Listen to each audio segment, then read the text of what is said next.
largely, I would say, in broad, general, sweeping statements, if you permit me, that in academia, I would say at the university level, there is not a serious attempt to deal with this issue. There's a blind spot in academia, particularly in Middle East studies, throughout the Western world, throughout Western Europe and North America, to deal with this issue.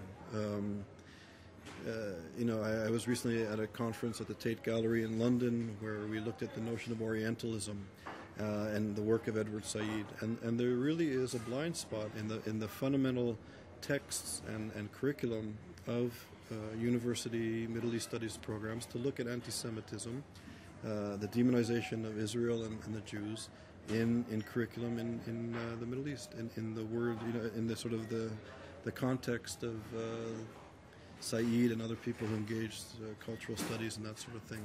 And we really need to have a serious, honest discussion, because anti-Semitism is being used in the Middle East not only to attack Jews, but as an excuse to attack other groups like women and gay people and religious pluralism and freedom of speech and basic principles of democracy.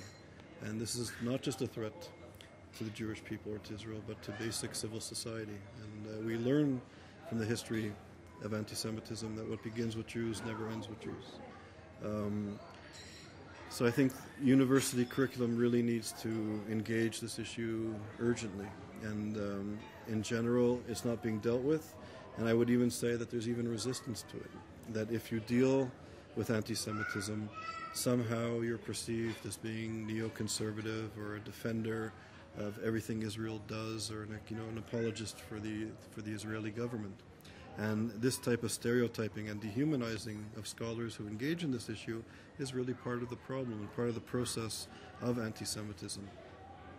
And I would say, of all the issues that Western universities ought to be dealing with, given the legacy of anti-Semitism in Western civilization, that this is the issue that really needs to be addressed, and it's not being addressed adequately at all, if at all.